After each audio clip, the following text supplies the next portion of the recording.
Assalamu alaikum wa rahmatullahi wa barakatuh.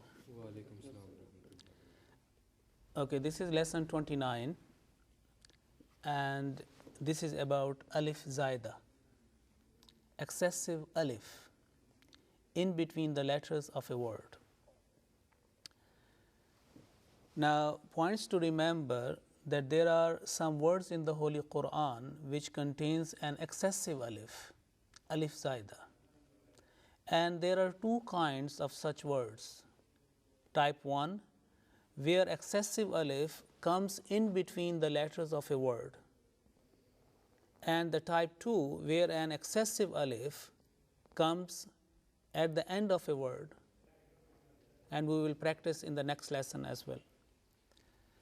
Now, in terms of pronunciation, there are two categories, two types of such words. Type 1, where an excessive alif must not be recited either in the continuation of recitation or making a pause at such words. And you will see the examples how the pronunciation will take place. And the type 2, where an excessive alif will not be recited if the recitation is continued, but it will be read out if one make a pause at such words. Okay, so there are two categories, two kinds, two types in terms of pronunciation, where excessive alif will not be recited at all, whether in continuation of the recitation or making a pause. And at some places, when we make a pause, then that excessive alif will be recited, otherwise not. Now, in this lesson, we shall practice those words where an excessive alif must not be recited. Okay? Remember, such a word may or may not carry a sign of a small cross or a circle, because when there is a excessive alif, there is a small cross sign over that, or in some copies of the Holy Quran, a small circle, which is a sign of sukoon. Okay? But it is quite possible that at some places this sign is not there. So we have to remember those words. They are not so much, they are only few. So, but it is important in terms of pronunciation. And another point is that in most copies of the Holy Quran which are printed in our countries, subcontinent, it is written on the margin as well. So additional information is given on the margin as well. Okay. Now, this is one example, excessive alif in between the letters of a word. You can see the first line, the word is afa'in. Now, alif with fatha, hamza alif, fa, and then that is excessive alif. And on that excessive alif, which has been highlighted, there is a small circle on that one. And this is an indication and information to us that this excessive alif must not be recited. Okay, it should not be recited like afa'in, but afa'in. And next, the mata is another word, and this afa'in and mata joining together, blending together, and because meme carries a tashdid, then we have to make a nasal sound about 2 seconds. Okay, and in the second line, in the bracket, you can find here, though the excessive alif has been omitted, and that will be the right pronunciation of that one. So I will do that one. Each one of you will be reciting on this one. Remember, a similar example of afa'in without this excessive alif is also in Surah Anbiya, Suratul Anbiya, chapter 21, verse 35. So at home you can make a practice, okay, and also you can teach others to make your own notes as well. So as we are reading the Holy Quran, the words of the Holy Quran, so what is the first etiquette or manner before starting the Holy Quran, Noman? Is A'udhu Billahi Minash Shaitanir Yes, Rajeem. seeking refuge with Allah from the accursed Satan, ta'awuz or al-isti'aza, and that is called A'udhu Billahi Minash Shaitanir Rajeem. I will do a systematic start. أعوذ بالله من الشيطان الرجيم. أعوذ بالله من الشيطان الرجيم. أفإن مات. أفإن مات. Okay, if I do afa im mata, that will be right or wrong? Wrong. Okay. Now, in this example, I will do waqf at the end. You know, I will stop at the end, and you know that the last stroke, the stroke on the last consonant is dropped, and a conditional sukoon comes there. أَفَإِن مَّاتَ. أفإن مات. Okay, now the second example, Surah Al-Anbiya, chapter 21, verse 35.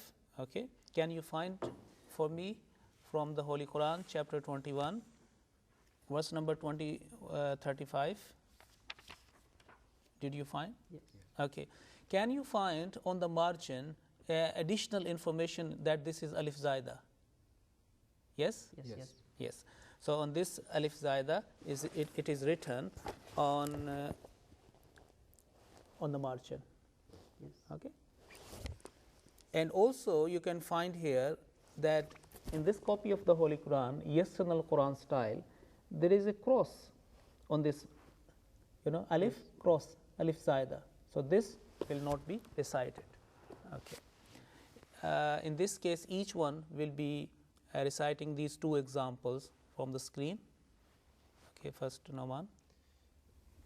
أعوذ بالله من الشيطان الرجيم بسم الله الرحمن الرحيم أفإن مت فهم Afa immata, because alif is there. The first excessive alif will be dropped, but the second word mata, this alif will be pronounced.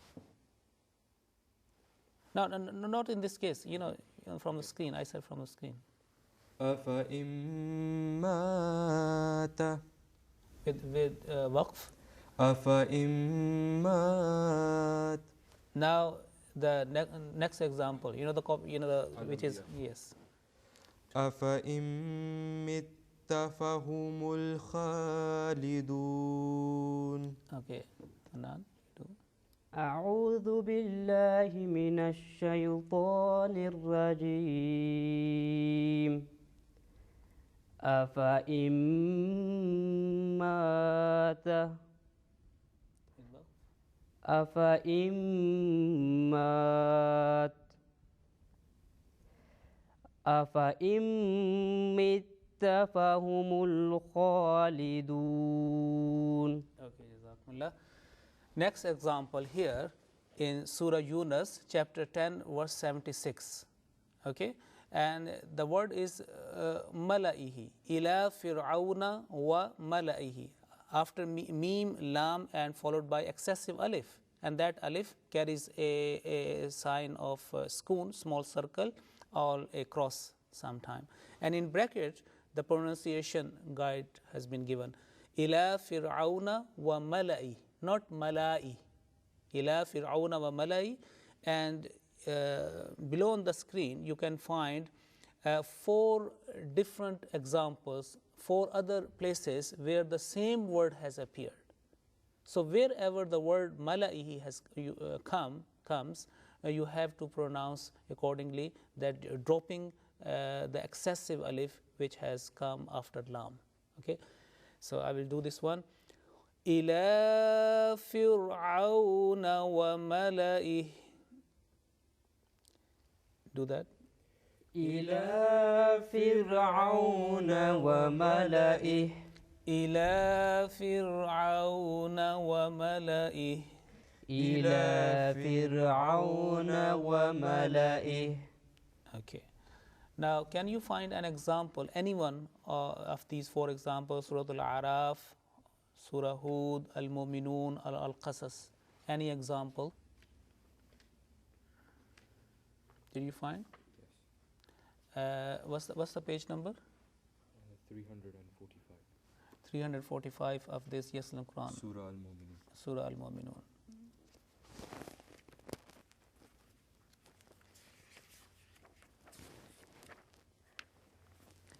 Okay. Ila Fir'auna wa mala'ihi. Okay. And on the margin you can find additional information about the Alif Saida. Did you find the same or another one? I have from Surah Al-Araf. Surah Al-Araf, chapter 7, 104. What's your page number? It's page number 123. 123. 163. 63, sorry. 163. Okay. And you can find additional information on the margin as well. Okay. In the same word, ila fir'auna wa mala'ihi. Okay. And on mala'ihi, on this alif, there is no sign of a small circle or a cross.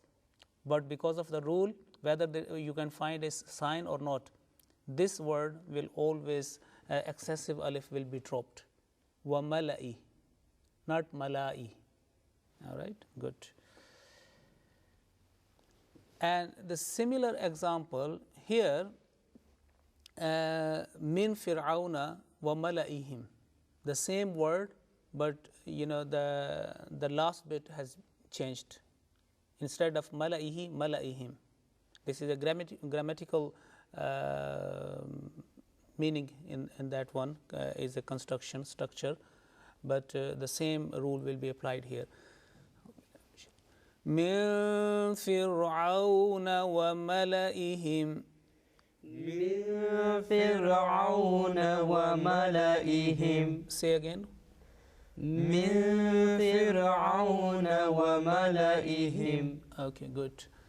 Excessive alif in between the letters of a word, and this example has been taken from Surah Al-Imran, chapter 3, 159. And it is very, very important to make a practice of such examples. Here, you can find here in from the Holy Quran. Now, you see that la, meaning-wise, la means not. ذَلِكَ الْكِتَابُ لَا رَيْبَ فِيهِ. This is that perfect book. There is absolutely no doubt in it. La means not. And if you drop the letter alif from la, it becomes la. La with fatha, la. And it means sure. Opposite meaning. 3-4 times it has come in Surah At-Takathur, At-Takathur, about la tus'alunna, la tarawunna. And many times as well in other portions of the Holy Quran. And it means sure. Certainly. So here, not la ilallahi tusharun. The meaning will be completely changed. And the real purport of this message will be lost. La ilallahi tuhsharun. That surely you will be gathered towards Allah. Okay? So make sure that here, though the alif is written here, and it looks like a la, but it will be pronounced la ilallah. Okay? So you say, la ilallahi tuhsharun. La ilallahi tuhsharun. Okay. If we do la ilallahi tusharun, that will be right or wrong? Wrong, totally wrong. Okay? So additional information should be taken care into. La ilallahi tuhsharun. La ilallahi tuhsharun. The first, this letter la should be taken as only 1 second, 1 count. Because there is only fatha. We are omitting the excessive alif, which comes after, which has been written there in the text. Okay, but we have been facilitated by putting some sign or some schoon or a cross. Okay, another example is this one, and this is Surah Al-Hashr, chapter 59, verse 14. And again here, it looks like a la, but here this la will be pronounced short without alif or dropping excessive alif, as it has been given in the second line in the bracket. Okay, so I will read first, and each one will be reading this one. So make sure you apply all the rules which you have learned so far. لأنتم أشد رهبة في صدورهم من الله. Okay, Noman. لأنتم أشد رهبة في صدورهم من الله. Okay, Manna. لأنتم أشد رهبة في صدورهم من الله. Okay, you see on the rah button, this ha should come from the bottom of throat. Okay, there should be no tinge, it has come from the middle of throat. A deep blunt voice is needed in this one. Rahbatan. Okay, that's good. Another example, Surah As-Safat, chapter 37, verse 69, and here again it is written like a la, but this alif will be dropped and it will be la ilal jahim. It has in the bracket. ثم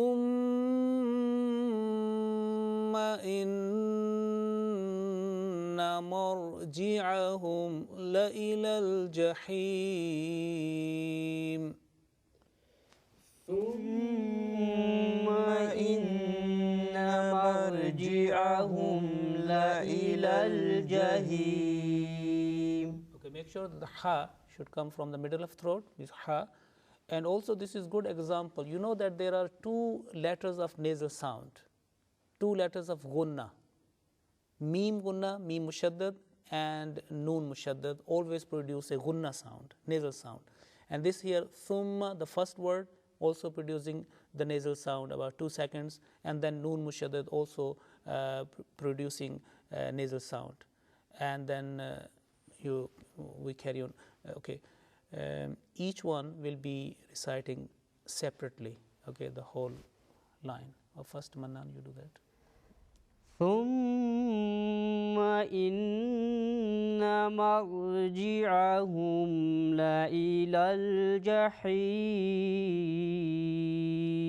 Okay, make sure that la quickly join la ilal, just one count, not in a trace or tinge, should be recognized that it has been pronounced little bit more. La ilal jahim, like kataba, balagha, like this one. Say again. ثم إن مرجعهم لإلى الجحيم. Okay, good. ثم إن مرجعهم لإلى الجحيم. Okay, you have done good, but you have to work out on the ha, ilal jahim. It's coming from the middle of throat. You have to recognize or make a difference between that ha, which has two I, you can see, which is in the previous example, and this ha, which is Bismillahir Rahmanir Rahim. Okay, you need more work on that one. Okay, this is another example. Here the word, now Surah An-Naml, chapter 27, verse 22. Now here you can see that 3 times short form of la, lam with fatha, la u'adhibanna, la azbahanna, la ya'tiyanna, all giving us this message that surely, okay, certainly, not the meaning of la, okay. Now this la u'adhibannahu, la azbahannahu, la ya'tiyanna will be pronounced in the same form, same structure, same emphasis should be given, okay, because is giving the same message.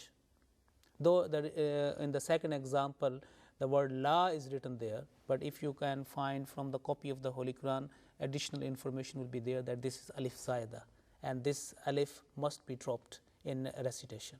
Okay, whether and this is a part of that that word. Okay, so we'll do this one.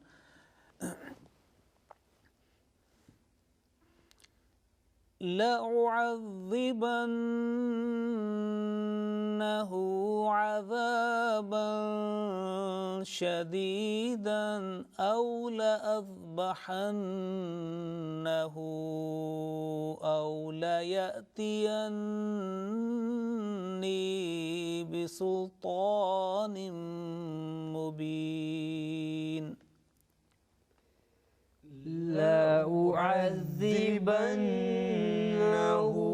عذابا شديدا أو لأذبحنه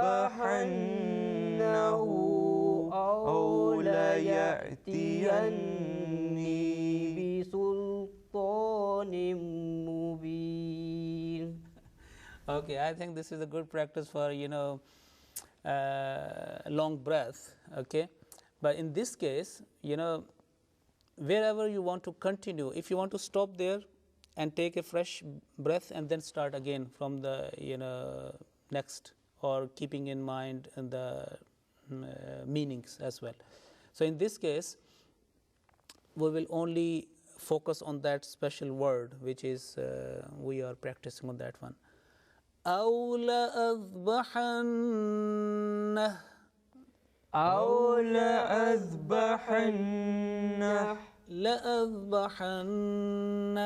لأذبحنه. If we do la azbahanna, that would be right or wrong?